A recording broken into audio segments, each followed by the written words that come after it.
우리 좌우에 계신 분들하고 인사하실까요? 잘하셨습니까?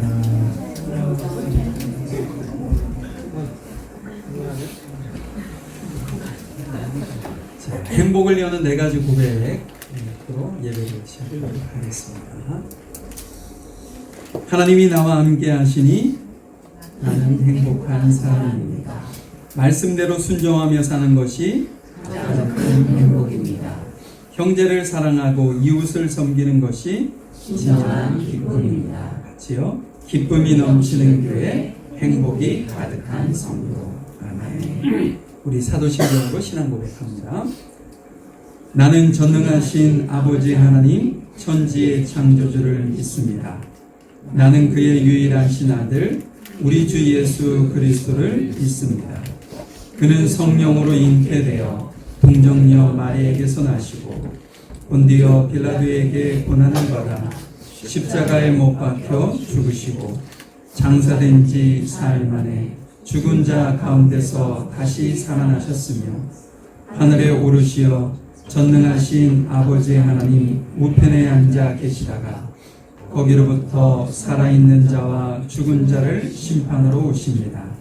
나는 성령을 믿으며 거룩한 공교회와 성도의 교제와 죄를 용서받는 것과 몸의 부활과 영생을 믿습니다. 아멘. 안녕하세요. 네, 오랜만이니까 좀 떨리네요.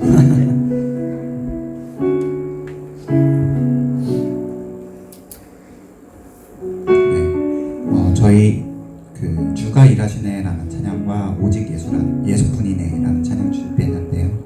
다 같이 찬양 드리면서 예배 시작드리겠습니다.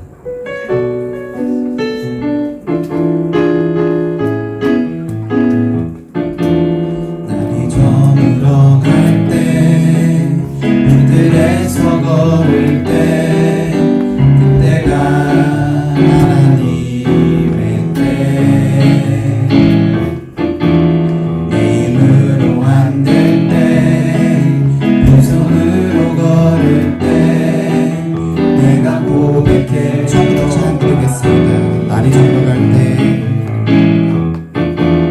날이 저물어갈 때 빈들에서 걸을 때 그때가 하나님의 때 내 힘으로 안 될 때 빈손으로 걸을 때 내가 고백해요와 주가 일하시네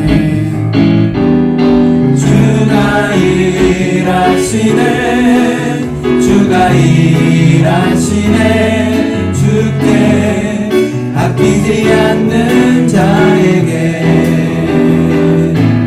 주가 일하시네 주가 일하시네 신뢰하며 걷는 자에게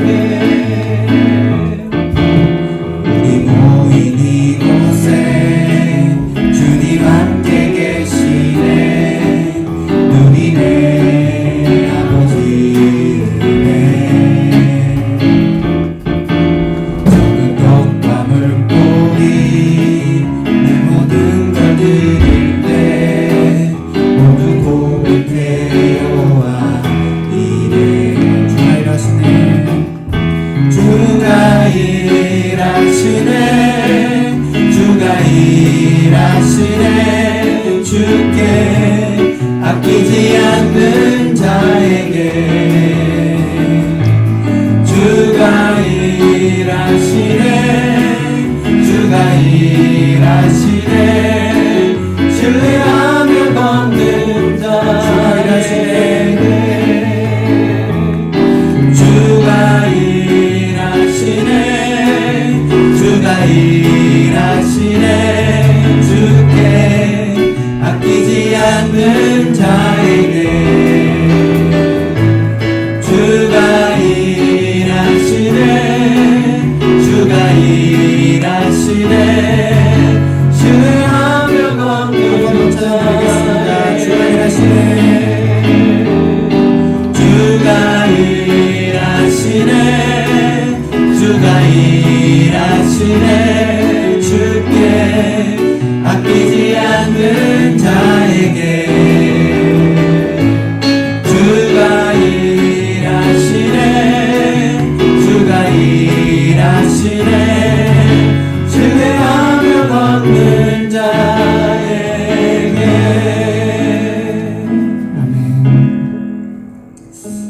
저희 다음 찬양 오직 예수뿐이네 같이 찬양 드릴 텐데요. 제가 한국에 있을 때 좀 감동이 온 설교가 있었어요. 이제 요셉에 관한 얘기인데, 이제 다 알다시피 요셉이 이제 팔려나가고 이집트의 총리가 됐을 때 이제 흉년이 오고 이제 형제들이 먹을 것이 없어서 이집트로 왔을 때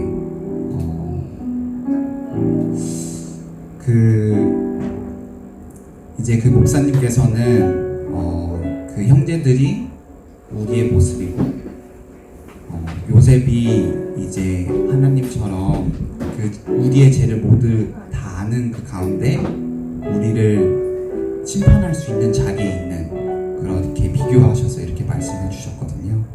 근데 그때 이제 형제들이 요셉이라는 걸 이제 알았을 때 아무런 말도 못하고 그냥 가만히 서 있을 때 요셉이 와서 이렇게 입을 맞춰주면서 다 괜찮다 이렇게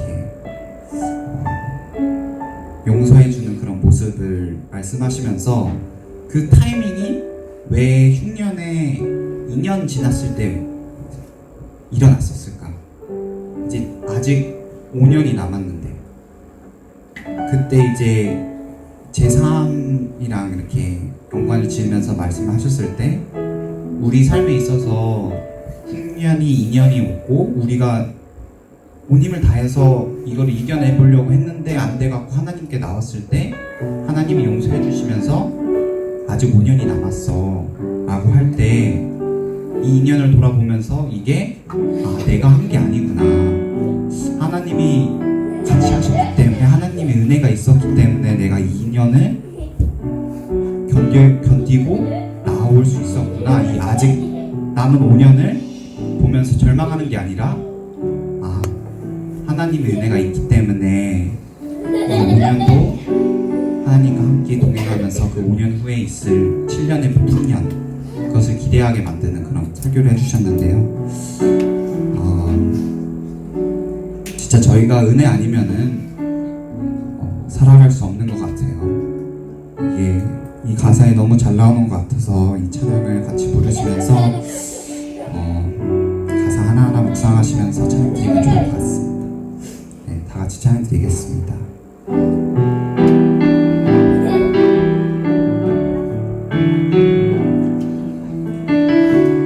은혜 아니면 살아갈 수가 없네. 오음마저도 다 주의 것이니 세상 편안과 위로 내게 없어. 예수 오직 예수. 처음부터 찬양 드리겠습니다. 은혜 아니면 은혜 아니면 살아갈 수가 없네. 모음마저도 다 주의 것이니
나아갈 때 하나님께 하나님 은혜 아니면 저희가 앞으로 나아갈 수 없는 존재입니다. 하나님 저희가 사람의 마음으로 자기의 길을 계획할지라도 그 걸음을 인도하신 자는 여호와시라고 하셨습니다. 다 같이 나아가면서 기도하면 좋겠습니다. 기도드리겠습니다.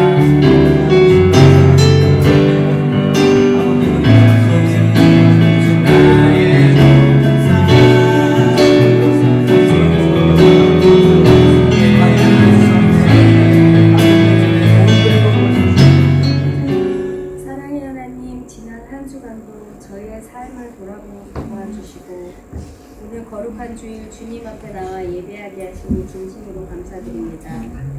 지금 이 시간 우리의 마음을 모아 기쁨과 감사의 예배를 올립니다. 지난 한 주간 삶을 돌아봅니다. 세상의 유혹 속에서 말씀대로 살지 못하고 교만과 이기심으로 형제를 사랑하지 못했던 저의 연약함을 고백합니다. 주님의 십자가 보혈로 우리의 모든 죄를 깨끗이 씻어주시고 다시금 정결한 마음으로 주님 앞에 서게 하여 주시옵소서. 우리 교회가 사랑이 넘치는 공동체, 복음의 방주가 되는 교회가 되게 하옵소서. 질병으로 고통받는 성도들에게는 치유의 강선을, 경제적인 고난에 처한 이들에게는 하늘의 복을, 마음이 상한 자들에게는 위로를 더하여 주시옵소서. 오늘 단위에 세우신 오광영 목사님께 성령의 능력을 더하여 주시옵고 선포되는 말씀을 통해 우리의 영혼이 살아나고 삶의 해답을 찾는 귀한 시간이 되게 하옵소서. 예배의 시간과 끝을 주님께 맡기오며 우리의 삶의 진정한 소망을 되시는 예수 그리스도 이름으로 기도드립니다.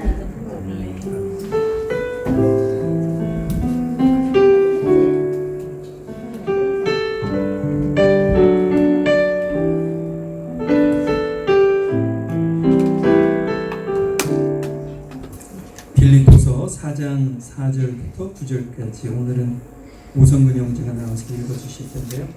다 일어나셔서 말씀을 듣도록 하겠습니다. 여러분은 주님 안에서 항상 기뻐하십시오. 내가 다시 말합니다. 기뻐하십시오. 모든 사람을 너그럽게 대하십시오. 주님께서 오신 날이 가까웠습니다. 아무것도 염려하지 말고 모든 일에 기도와 간구로 여러분이 필요로 하는 것을 감사하는 마음으로 하나님께 말씀드리십시오. 그러면 도저히 상상도 할 수 없는 하나님의 놀라운 평안이 그리스도 예수님 안에서 여러분의 마음과 생각을 지켜주실 것입니다. 형제 여러분, 끝으로 말합니다. 여러분은 참되고 고상하고 옳고 순결하고 사랑스러운 칭찬할 만한 것이 무엇이든 거기에 미덕이 있고 천사를 보낼 만한 것이 있다면 그것을 하십시오. 또 여러분이 내게서 배우고 받고 듣고 본 것을 실천하십시오. 그러면 평화의 하나님이 여러분과 함께 하실 것입니다. 오늘은 조금 특별하게 저희 교사들에게 격려하는 시간을 좀 가져보려고 합니다. 같이 연합으로 기도하는 거 말고 먼저. 그래서 우리 주일학교 선생님들 좀 그 자리에서 일어나 주시면 감사하겠습니다. 그리고 우리 이호정 선생님도 일어나 주시고, 우리 간식 선생님이 안 오셨나요? 안 오셔요. 저 영채 선생님하고 오성근 선생님을 좀 앞으로 좀 나와 주시고, 다 부르기가 좀 뭐해서 저희 주일학교 교사들이 보이지 않는 곳에서 정말 애를 많이 쓰고 있거든요. 그런데 저희가 지금까지 한 번도 선물, 이게 별건 아니지만 이렇게 하지 못한 것 같아요. 우리의 마음을 좀 전해주지 못한 것 같습니다. 그래서 올해는 조금 특별히 저도 받긴 했어요. 아이들한테 너무 감사한데 우리 교사들이 격려하는 마음으로 조금 세웠습니다. 제가 잠시 우리 교사들을 위해서 잠시 기도하는 시간 갖도록 할게요. 하나님 감사합니다. 우리 물가의 신기용 교회에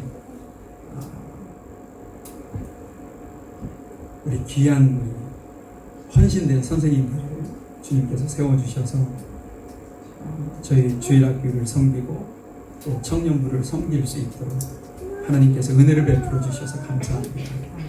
특별히 무엇인가 보상이 있는 것도 아니지만 마음에서 우러나오는 마음으로 아이들을 사랑하고 청년들을 아끼는 그 마음을 가지고 주님 앞에 자신을 드리듯 헌신하는 우리 교사들에게 은혜를 베풀어 주시고 지혜와 지식과 총명과 명철의 신을 부어주시고 하나님께서 주시는 그 따뜻한 사랑의 마음을 가지고 섬겨야 할 자들을 섬기고 사랑으로 온전히 주님께서 기뻐하시는 공동체를 이루어갈 수 있는 귀한 은혜를 허락해 주시기를 간절히 원합니다.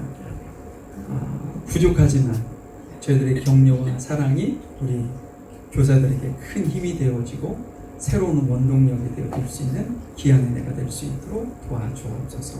모든 것 주님께 감사드립니다. 예수님의 이름으로 기도하였습니다. 나눠주세요. 알겠죠? 대신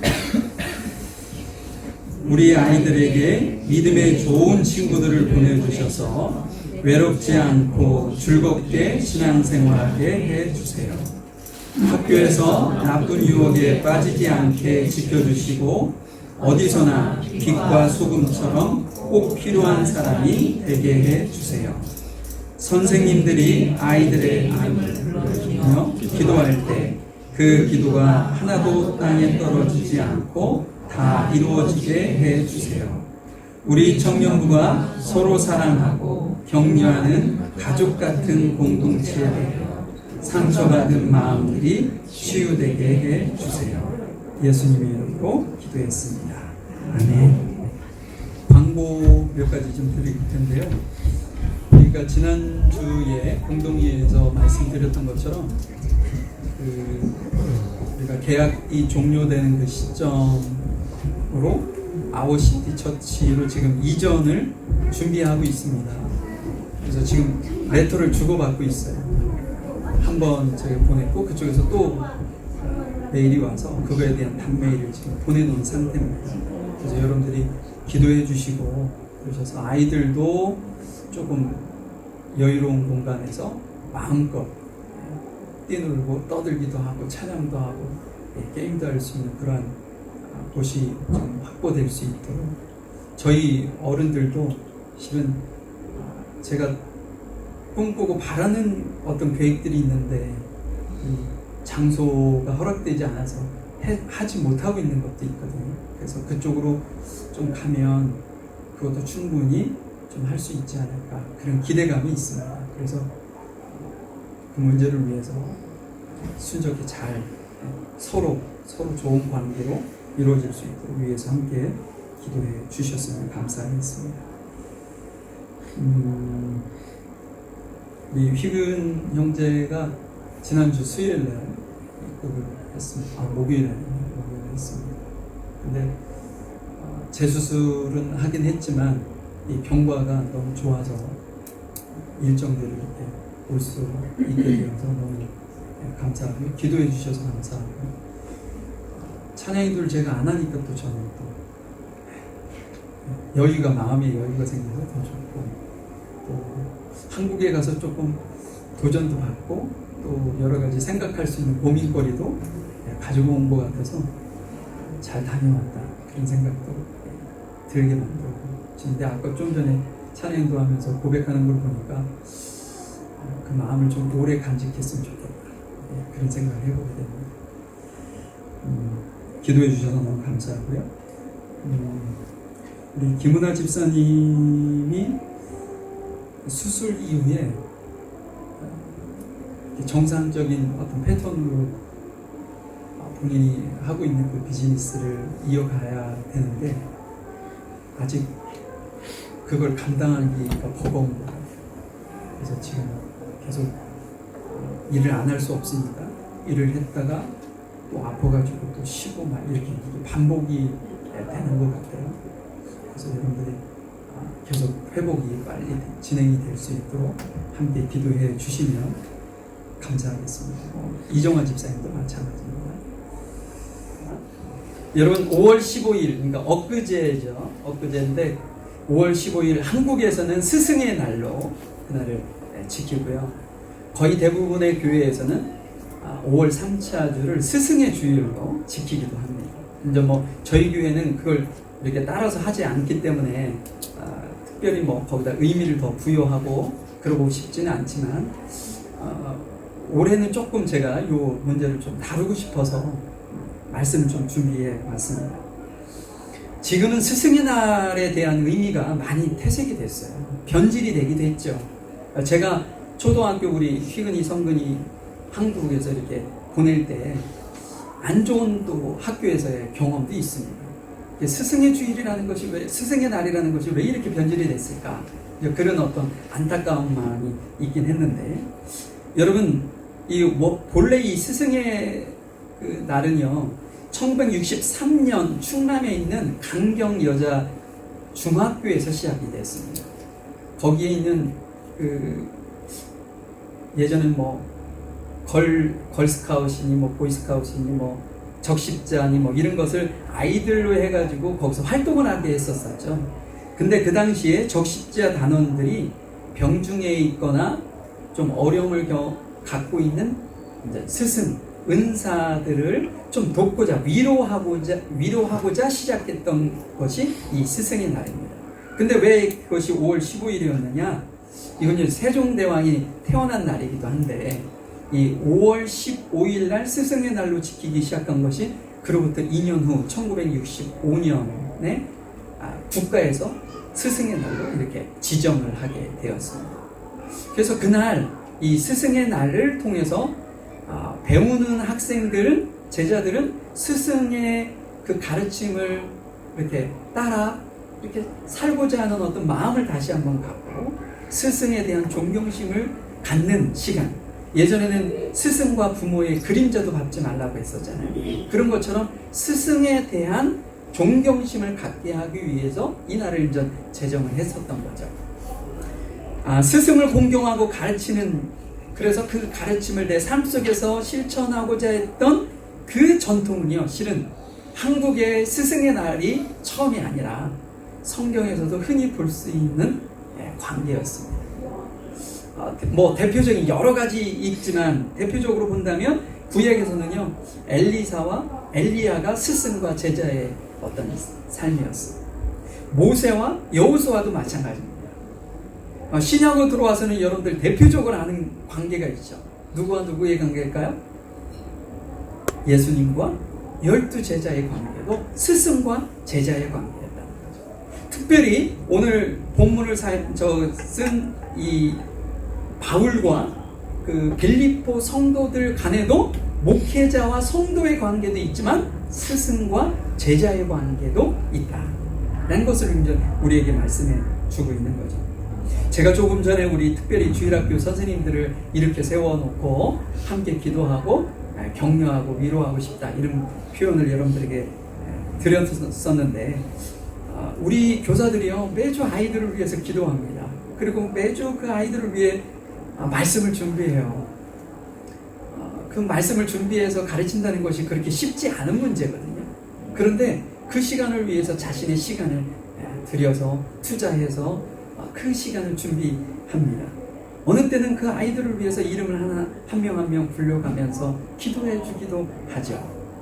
이것이 어찌 보면 세상적인 관점으로 보면 국가에서 주는 무슨 자격증이 있는 것도 아니고, 교회 내에서 조금 열심히 있는 청년들이나 집사님들이 아이들을 가르치는 것인데 뭐 그렇게 큰 의미가 있겠어, 이렇게 생각할 수도 있는, 세상의 눈으로 보면 화려하지도 않고 사례를 주는 것도 아닌 연약한 것처럼 보여지지만, 하나님의 눈에, 성경적인 눈에는요, 우리 교사들의 그 어떤 모습은 그 무엇과도 비교할 수 없을 만큼 너무나도 귀하고 소중한 일입니다. 그래서 성경에서는 교회의 직분을, 여러 직분을 얘기하고 있는데, 목사와 교사를요 거의 동일시하듯이 고백하고 있습니다. 그만큼 이 교사가 그 교회에서 차지하는, 하나님께서 귀하게 생각하시는 아주 중요한 직분이라고 말씀하고 있는 거죠. 그래서 실은 여러분들이 우리 교사들을 볼 때마다 좀 격려하셨으면 좋겠어. 고마워. 우리 아이들 잘 가르쳐줘서 너무 고마워. 아니면 너무 열심히 해줘서 보기 좋다고. 이렇게 좀 격려해 주시면 우리 교사들이 이렇게 조금 더 힘이 나지 않을까. 그런 생각을 해봅니다. 지난주에 지지난주죠. 우리 아이들에게도 그렇게 동일하게 말씀을 드렸죠. 부탁을. 너 오늘 얘기 잘 드렸어. 너 왜 이렇게 떠드니? 이거 말고 떠들었어도 그 아이에게 칭찬과 긍정적인 마음을 부어주셨으면 좋겠다, 이 말씀이죠. 그래서 오늘 제가 배움의 끝에서 만나는 행복, 우리가 지금 행복을 얘기하고 있잖아요. 근데 어떻게 배움의 끝에 행복이 있는가, 이 이야기를 좀 여러분들과 잠시 말씀을 나눠보려고 합니다. 여러분, 빌립보 교회는요, 바울이 2차 전도 여행에 세운 유럽의 최초의 교회입니다. 유럽에 복음이 전달되어서 교회가 세워진 첫 번째 교회가 빌립보 교회였다는 거죠. 그 빌립보 교회의 구성원, 처음에 교회가 어떻게 시작되었는가를 보면 참 신기해요. 자주옥강, 그러니까는 염색을 해서 파는 루디아를 강가에서 바울이 만나고 복음을 전합니다. 그리고 또 어떤 일이 있었냐면, 바울이 복음을 전하려고 막 가는데 뒤에서 귀신 들린 여인이 쫓아오면서 바울에 대한 이야기를 자꾸만 하는 거예요.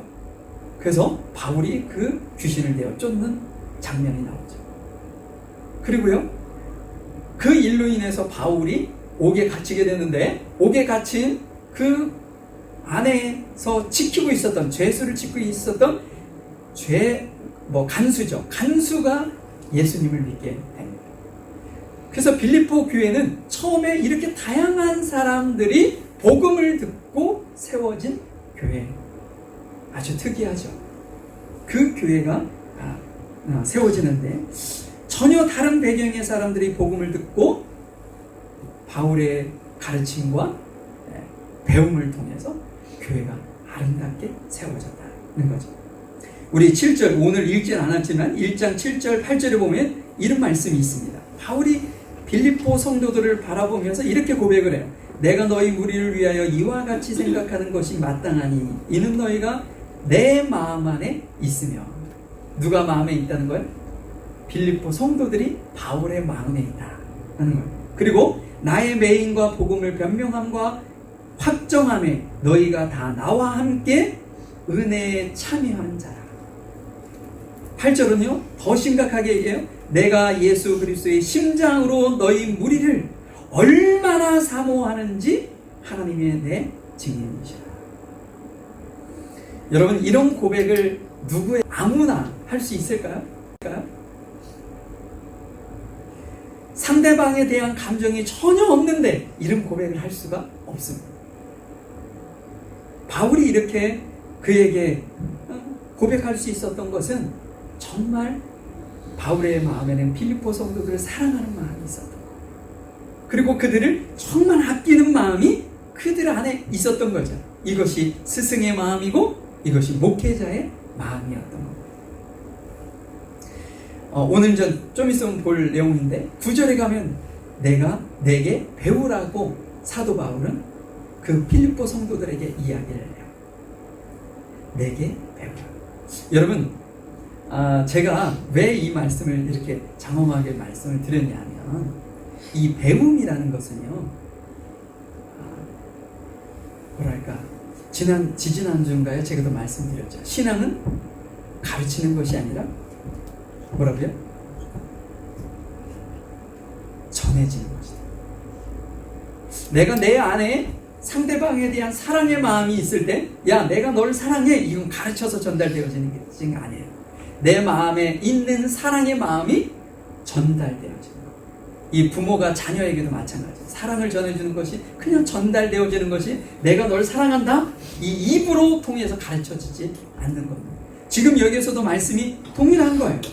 내게 배우라라고 이야기할 수 있는 그러한 관계가 바울과 빌립보 성도들 안에는 관계가 형성이 되어 있었다라는 이야기를 하는 거죠. 여러분, 진정한 배움은 교과서에서 시작되지 않습니다. 진정한 배움은 관계에서 시작돼요.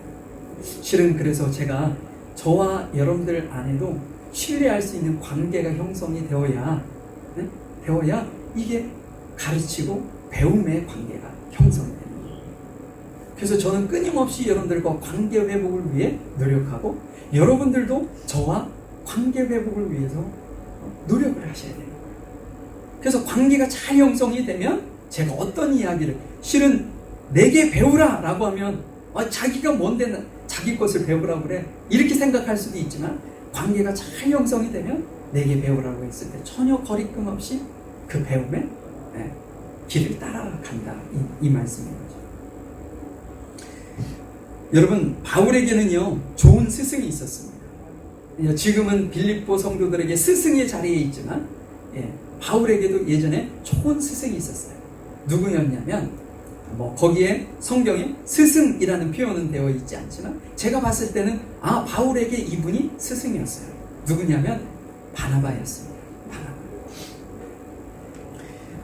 바나바가 어떤 분인지 알죠, 여러분? 이 바나바가 최초로 믿지 않는 이들에게 저 사람은 그리스도인이야 라고 인정받은 사람이에요. 바울이 예수님을 다메섹 도상에 가다가 예수님을 만나게 됩니다. 그래서 회심을 하게 되죠. 그리고 그 후로부터 3년이 지나 예루살렘이라는 곳에 제자들을 만나러 갑니다. 그런데 제자들이 바울을 만나줬을까요? 만나주지 않았어요. 그 이유가 뭐였냐? 그 전까지 바울이 교회를 핍박하고 믿는 자들을 붙잡아다가 감옥에 가두고 심지어는 신앙이 좋은 스데반 집사님을 죽이기까지 한 사람이기 때문에 쟤는 믿을 수 없어 라고 생각했었던 거죠. 근데 그때 바울을 제자들에게 소개시켜준 사람이 누구였냐? 바나바였습니다. 남들은 그 누구도 두려움에 떨어서 그에게 손을 펼치지 못했는데 바나바가 가서 기꺼이 그의 손을 붙들고 누구에게 데려간다면 제자들에게 데려갔어요. 그리고 제자들에게 소개해주고 이 사람은 예수님을 만나 거듭난 자다, 우리처럼 예수님을 인하여 구원받은 자다 라고 소개를 해서 그가 복음을 전하는 일을 할 수 있도록 길을 열어준 사람이에요. 그리고 심지어는 자신이 목회하고 있었던 안디옥 교회에 그를 데리고 와서 1년 동안 같이 목회를 하도록 길을 열어준 사람. 맨 처음에 사도행전에는 두 사람을 이렇게 언급할 때 누구를 먼저 언급했냐면 바나바와 바울, 이렇게 언급을 했어요. 그런데 어느 순간부터 바나바는요 바울이 자신보다 먼저 언급되어지는 것을 기꺼이 이렇게 허락을 합니다. 그래서 그 이후부터는 바나바와 바울, 바울과 바나바 이렇게 명칭이 바뀝니다. 그것이 스승의 마음이죠. 스승이 제자들이 자신보다 더 뛰어난 제자가 나오는 것을 이렇게 시샘하고 막 그러지 못하도록 만드는 건 진정한 스승이 아니죠. 제자가 자신의 능력치를 뛰어넘도록 길을 열어주는 것이 스승입니다. 그것이 바나바가 바울에게 열어준 스승의 모습이었던 거죠. 만약에 바나바가 그런 역할을 하지 못했다 그러면 바울이 그렇게까지 우리 역사 속에서 그만큼의 놀라운 일을 행할 수 없었을지도 모릅니다. 근데 하나님께서 바나바를 사용하셔서 바울을 세우는 일을 하셨던 거죠. 진정한 스승과 제자의 관계는요, 지식이 전달되기 전 먼저 사랑이 전달되어집니다. 그래서 이 바나바가 바울에게 그런 모습을 보여줬던 거죠. 우리 정말 귀한 교사들이 주일학교 아이들에게 그렇게 했으면 좋겠고, 또한 저도 여러분들에게 그렇게 하기를 원하고, 여러분들은 그러면 아무 책임이 없느냐? 아니에요. 여러분들이 가정에 돌아가셔서 혹은 교회 안에서도 동일하게 교사로서의 삶을 살아가셔야 돼요. 자녀들에게 그렇게 하셔야 되고요. 교회에 있는 주일학교 아이들에게 여러분들이 그런 모습으로 보이셔야 한다는 사실입니다. 자, 9절 말씀을 볼까요? 9절 말씀부터 아주 이렇게 구체적으로 우리에게 말씀을 합니다. 너희는 내게 배우고 받고 듣고 본 바를 행하라. 그리하면 평강의 하나님이 너희와 함께 계시리라. 여기 네 가지 동사가 나옵니다. 네 가지 동사가 뭐냐면 배우고 받고 듣고 본 그냥 단순하게 반복, 동일한 것 같잖아요. 배우고 받고 듣고 본바, 이게 거의 비슷한 의미를 전달해 주는 것처럼 느껴지는 것을 반복적으로 이야기한 것이 아니라 스승의 삶이 제자들에게 전달되어지는 아주 디테일한 과정입니다. 그리고 이 이야기를 잠깐만 제가 설명을 드리도록 하죠. 먼저가 배우는 거예요. 배우는 단계가 있잖아요. 이 배우는 단계는 머리로 배우는 단계, 머리로 배우는 단계. 말씀을 배워야 하는 이유가 뭘까요, 여러분? 우리가 말씀을 배워야 하는 이유가 있어야 될 거 아니에요. 실은 우리가 뭐 직장이 되었든 가정이 되었든 학교가 되었든 그런 곳에서 만나는 여러 가지 문제들이 있습니다. 근데 그 문제들을 우리가 어떻게 대처하고 해결할 것이냐? 이걸 세상적인 방법으로 해결할 거냐? 아니면 내가 신앙인으로서 신앙인답게 해결할 것이냐? 이 문제는 우리가 성경을 공부했느냐, 배웠느냐, 배우지 않았느냐가 매우 크게 결정을 합니다.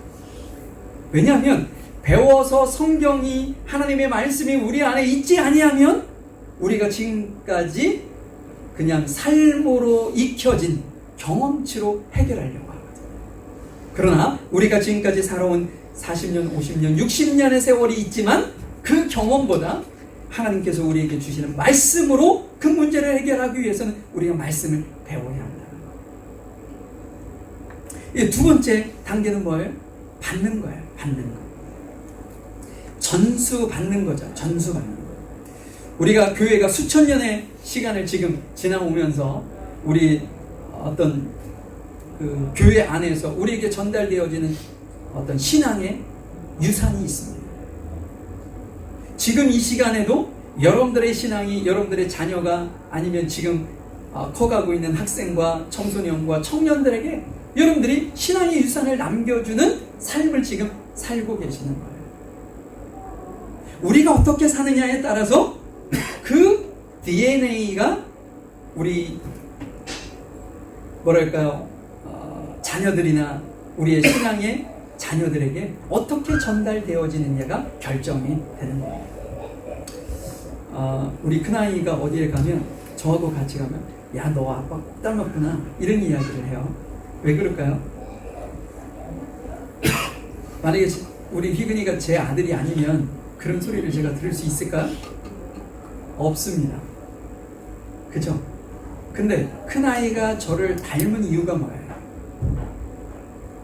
제 DNA가 일부가 전달되었기 때문이죠. 제 DNA의 특별한 일부분이 전달되어지고 저희 아내에게도 DNA가 일부가 전달되어집니다. 그래서 어느 곳을 가면 너 아빠가 누구구나 라고 얘기를 들을 만큼 두 분이 아들과 자식이죠? 라고 이야기를 할 만큼 느껴지는 거예요. 느껴지는 거예요. 우리의 신앙도 마찬가지입니다, 여러분. 우리에게 주신 하나님의 말씀과 감동이 고스란히 우리 자녀들에게 DNA가 전달되어지는 것처럼 전달되어지는 사명을 우리는 받고 있다. 제가 여러분들에게, 우리의 자녀에게 하는 것처럼 여러분들도 동일하게 옆에 있는 성도들에게, 자녀들에게 그 신앙의 유산 DNA를 전달해주는 역할입니다. 이것이 받는 단계죠. 받는 단계. 지금 바울이 필립보 성도들에게 그렇게 했습니다. 자, 세 번째 단계가 뭐예요? 듣는 단계, 듣는 단계. 여러분, 주일날 오시면 설교를 이렇게 듣게 되죠. 근데 어느 순간부터 설교는 듣기 싫은 소리를 오래 하는 시간 이렇게 인지되어지고 있죠. 그래서 저도 지금 빨리 좀 끝내려고 노력 중입니다. 근데 여러분, 설교는요 일방적이잖아요. 제가 30분의 시간을 여러분들이 일방적으로 이야기합니다. 그래서 여러분들이 그 시간 동안 뭔 생각을 하는지, 어떤 마음을 가지고 그 설교를 듣는지에 따라서 결과가 달라져요. 그런데 여러분, 듣는 것은 설교자인 목사에게만 듣는 것이 아니에요. 더 중요한 들음은 어디에서 오는가? 성도 간의 삶에서 경험한 하나님을 듣는 시간이에요. 그것을 우리 교회에서는 소그룹이라고 하죠. 그래서 이 교회라는 곳은요, 예배를 목사님이 하는 설교를 들었어, 난 그러니까 예배를 드렸어, 이게 아니에요. 이것은 정말 일부입니다. 진정으로 우리의 신앙을 성숙하게 만드는 단계의 들음은 누구로부터 오느냐? 성도와 성도 간에서. 그래서 여러분들이 예배 끝나고 식사하시잖아요.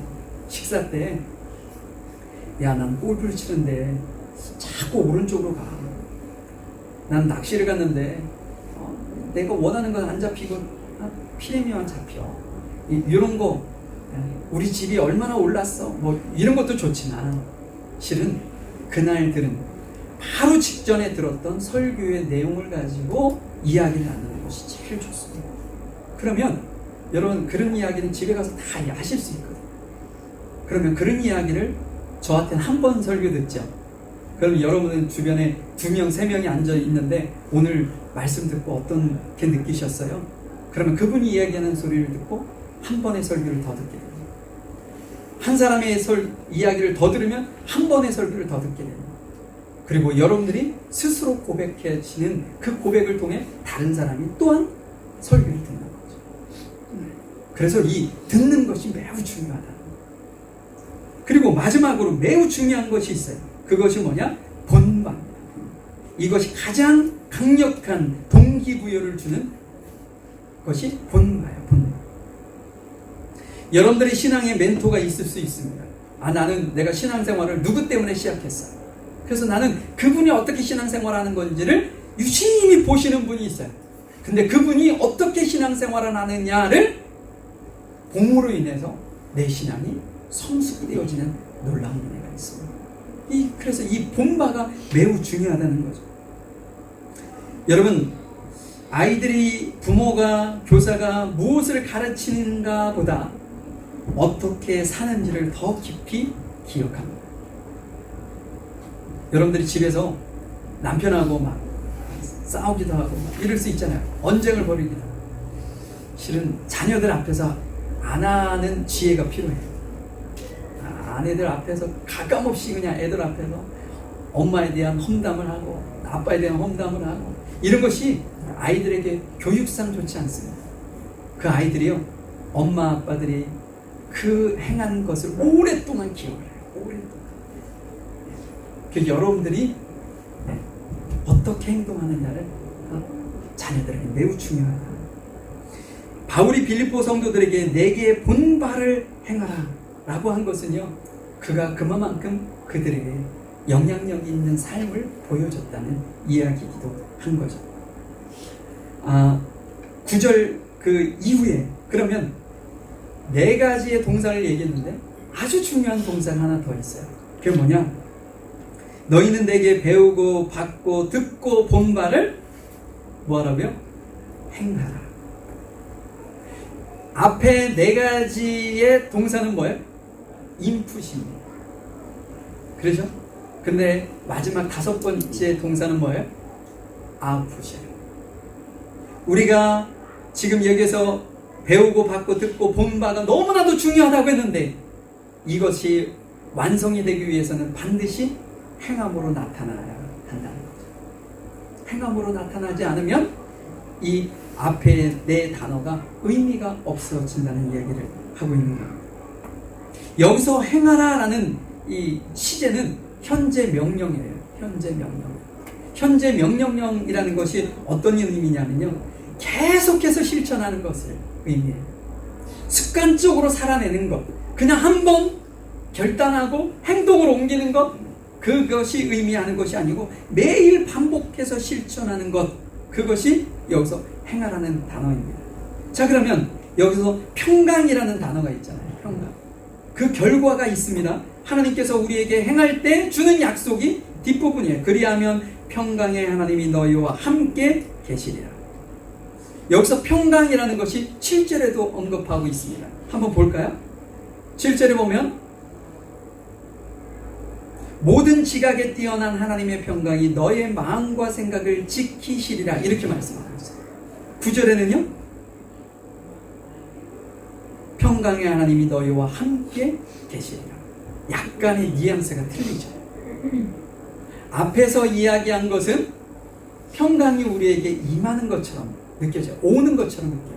그런데 이 평강, 9절에서 얘기하는 평강은요, 평강 그 자체이신 하나님이 우리와 함께 하신다는 거예요. 오셔서 우리와 함께 하신다는 거예요. 그때그때 평강을 보내주시는 것이 아니라 평강의 하나님이 우리와 함께 하셔서 우리와 동행해 주신다 라는 의미가 되는 거예요. 그러면 평강이라는 단어가 무슨 의미냐는 거죠. 평강이 뭔가요? 하나님께서 우리에게 평강을 주시고 또 평강의 하나님이 우리와 함께 하신다고 하는데, 여러분들은 평강이라는 단어를 어떻게 이해하십니까? 원래는 히브리어 샬롬의 헬라어식 번역이 평강이에요. 그래서 샬롬이라고 하는 평안, 평강, 이것이 다 똑같은 단어입니다. 그러면 평강이 뭔가? 우리 안에 평안은 언제 임하는가? 라는 거죠. 이 평안이라는 단어는요, 여러분들이 어떻게 이해하시는 것이 좋으냐면, 내 안에 단순히 불안한 마음이 없어지는 상태가 아니라 하나님과의 관계가, 이웃과의 관계가, 또 내 자신과의 관계가 회복된 상태, 온전해진 상태, 이것을 평안이라고 보시면 됩니다. 왜 이렇게 제가 조금 이렇게 어렵게 설명을 하냐면, 실은 우리 자신하고도 회복이 되지 못한 사람들이 있어요. 자기 자신에게 끝도 없이 불평하고 만족하지 못하고 막 이렇게 생각하시는 분이 있어요. 어찌 보면 자존감이 극도로 낮아져 있는 상태가 회복되지 않는 이들도 있습니다. 저는 그런 분들을 참 많이 봤어요. 뭘 생각해도, 어떤 행동이 없고, 어떤 사건이 자기에게 벌어져도 모든 책임이 누구에게 와요? 자신에게 돌아가는 사람이 있어요. 내가 잘못해서 그래, 내가 실수해서 그래, 내가 이 말을 하지 말았어야 되는데, 항상 자기에게 무슨 화살을 돌리는, 회복되지 않은 이들이 있다는 거예요. 이웃과도 마찬가지입니다. 어떤 사안이 벌어지면 다 모든 것이 내 주변을 탓하는 이들이 있어요. 어떤 이들은 하나님과의 관계도 회복되지 않은 이들도 있죠. 그런데 우리가 평강이 맺다라는 것은 하나님과의 관계가 회복된 것, 이웃과의 관계가 회복되어진 것, 내 자신과의 관계가 회복되어져 있는 그 상태, 그때가 내게 진정한 평강이 임한 상태다. 여러분들이 이렇게 이해를 하시면 됩니다. 그래서 하나님께서 우리에게 그렇게 말씀을 하신 거예요. 야, 너가 듣고 보고 본 바 그거를 행함으로 너가 옮기면 평강의 하나님이 너와 함께 할 거야. 놀라운 은혜와 축복이죠. 그래서 제가 배움의 끝에서 얻게 되어지는 행복을 이야기하는 거예요. 만약에 우리가 그것을 알고 깨닫게 되어진다면 우리는 행복한 사람이라는 겁니다. 여러분, 오늘 본문에 이렇게 구구절절이 나오진 않았지만 빌립보 교회를 지금 대상으로 바울이 이야기하는 내용이니까, 이 바울이 전한 빌립보 성도들 안에 지금 4가지의 동사를 한 가지의 동사로 완성을 어떻게 했는지를 제가 그 예를 한번 들어봐 드리죠. 첫 번째, 루디아를 만났다고 했죠. 그 사람은 사업가입니다. 염색을 해서 천을 팔아서 그 당시에 막대한 부를 얻었던 사람. 그 사람이 강가에서 기도 중에 바울을 만나 복음을 듣게 됩니다. 그러면 그 사람이 배우고 듣고 본 바예요. 근데 그 사람이 어떻게 행동했느냐? 바로 행동으로 나타났어요. 어떻게 행동으로 나타났느냐? 그가 즉시로 자신의 집을 개방합니다. 그래서 빌립보 교회에 처음 시작한 장소가 어디냐? 루디아의 가정이었어요. 자신의 집을 열어서 그곳에서 아까 제가 언급했던 그 사람들이 모여서 예배를 드리기 시작한 빌립보 교회가 되었다는 거예요. 행동으로 옮긴 상태. 그랬을 때 하나님께서 놀라운 은혜와 축복을 그들에게 전해 준 거죠. 여러분, 간수도 마찬가지입니다.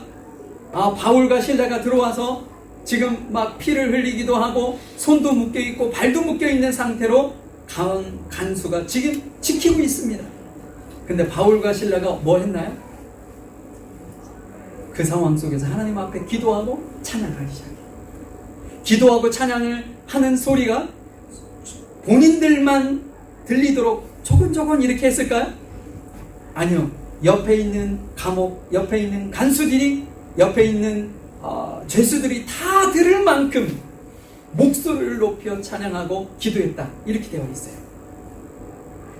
그때 옥문이 열리고 모든 죄수들이 다 풀려나는 역사가 있는 거죠. 그때 간수가 스스로 자결하려고 했을 때 바울이 그것을 말립니다.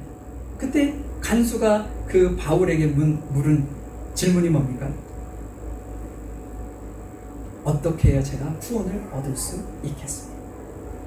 그때 바울의 고백은 주 예수를 믿으라. 그리하면 너와 내 집이 구원을 얻으리라. 그래서 간수가 보고 배운 것을 어떻게 했나요? 바로 행동으로 옮겼어요. 어떻게 해요? 바울과 실라를 자신의 집으로 데리고 가서 자신의 식구, 친척들을 다 모아서 복음을 듣게 하고 그곳에서 바로 세례를 받게 했어요. 이것이 행동으로 옮긴 거죠. 그때 그 가정 안에 주님의 평강이 임하기 시작합니다. 여러분, 하나님께서 주시는 놀라운 은혜와 축복을 여러분들의 삶 속에서 누리기를 소망하시나요? 여러분들의 가정 안에서 준비하고 계획하고 뜻하고 하는 모든 일들이 순적히 이루어지기를 기대하시나요? 그러면 반드시 행동이 뒤따라야 합니다. 어떤 행동이요? 내가 배우고 듣고 본 바를 온전히 행동으로 옮길 때 하나님께서는 그 가정에 우리가 상상하는 그 이상의 놀라운 은혜와 축복을 내려주신다는 사실입니다. 여러분들 이 사실을 꼭 기억하시고 한 주간 결단하셨으면 좋겠어요. 내가 오늘 이번 주에 내게 들려준 말씀 뭘까? 제가 매일 아침마다 여러분들에게 지금 창세기 한 장씩 묵상 글을 올려드리잖아요. 그걸 꼭 읽으셨으면 좋겠어요. 그리고 읽으신 분은 흔적을 남겨주세요. 예, 꼭 하트가 아니어도 좋습니다. 예, 저를 사랑하시지 않는다고 하트는 아니고 그냥 웃는 모습도 좋아요. 여러분들 꼭 남겨주시면 제가 어떤 분이 지금 읽고 이 지금 스케줄대로 가고 계시는구나 나를 제가 파악할 수 있습니다. 꼭 그걸 안 하시더라도 저는 읽겠습니다. 예, 좋아요. 그렇게 하시라고요. 그런데 그 말씀을 읽을 때 하나 정도는 잡아보셨으면 좋겠어요. 그 글 중에 하나님께서 오늘 내게 주시는 말씀이 무엇일까? 그 하나를 붙들고 하루로 한번 살아보시라는 거죠. 그렇게 행동으로 여러분의 삶으로 옮겨질 때 여러분들의 삶이 하나님께서 평강의 하나님께서 여러분들과 함께 하시는 거예요. 그래서 모든 것이 회복된, 막힌 것이 뚫리고 막힌 것이 해결되어지고 꼬인 것이 풀려지는 역사가 여러분들의 삶 속에 온전히 이루어지리라 확신합니다. 우리 잠시 오늘 말씀을 생각하시면서 기도하셨으면 좋겠습니다.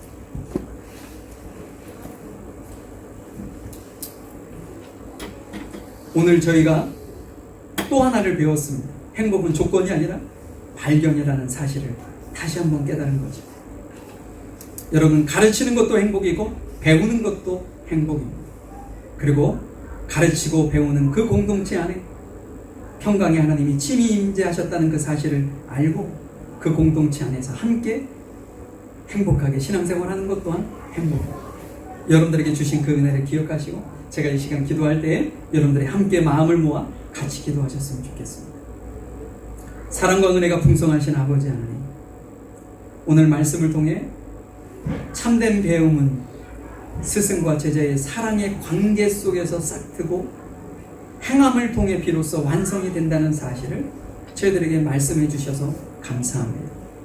주님, 저희들이 매일같이 주어지는 말씀과 그 말씀 한 구절 한 구절 또한 한 대목 한 대목이 우리의 삶을 더욱더 근본적인 바른 길로 이끌어 가시기에 부족함이 없도록 하나님께서 저희들에게 은혜를 베풀어 주시고 그 은혜를 통하여 저희들 안에 주님 평안이 평강에 하나님이 임재하시는 놀라운 은혜와 축복을 저희들이 누려갈 수 있도록 은혜를 베풀어 주시옵소서.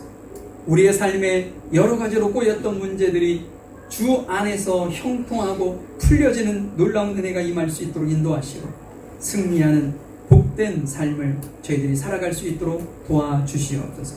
무엇보다도 질병으로 아픔으로 고통당하고 있고 또한 힘들어하고 있는 성도들 한 사람 한 사람을 주님께서 찾아가 주셔서 그들에게 말씀해 주시고 은혜 가운데 충만히 거할 수 있도록 인도하셔서 그들의 삶이 주님 앞에 온전히 드려질 뿐 아니라 그의 가정이 주님 앞에 축복받는 귀한 가정들로 주 앞에 세워질 수 있도록 인도하여 주시옵소서.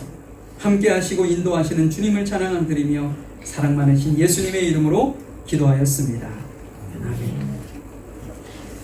우리 1절하고 4절 찬양 드리시고요. 준비하신 예물을 드리도록 하겠습니다.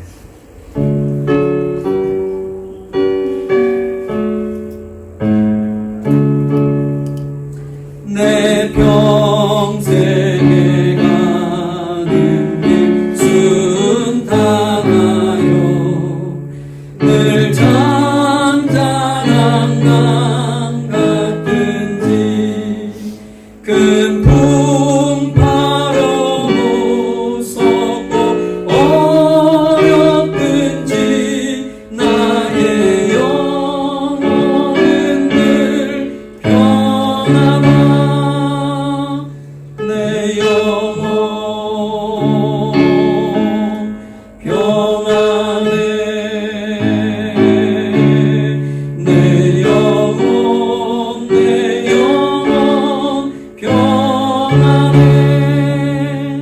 저 공중의 구름이 일어나며 그 나팔이 울릴 때에 주 오셔서 세상을 심판해도 나의 영혼은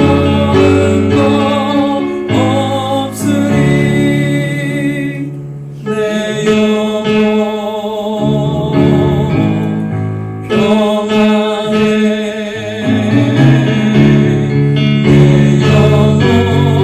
내 영혼 평안해. 하나님 감사합니다. 오늘도 주님 앞에 받은 은혜에 감사하는 마음으로 11조 감사헌금, 주일헌금, 선교헌금 각가지로 주님 앞에 우리의 마음을 드리고 우리 자신을 주님 앞에 드리는 심정으로 드린 우리 귀한 성도들 한 사람 한 사람 한 가정 한 가정을 주님께서 기억하셔서 저들의 가정 안에 주님께서 베풀어 주시는 놀라운 은혜와 축복함이 있게 하시고 특별히 하늘의 신령한 복과 땅의 기름진 것으로 흔들어 넘치도록 채워주셔서 주님이 오시는 그날까지 흔들리거나 요동하거나 부족하거나 고갈되지 않는 놀라운 은혜와 축복 속에 주의 영광 위에 살아가는 귀한 성도들과 가정이 되어질 수 있도록 은혜를 베풀어 주옵소서.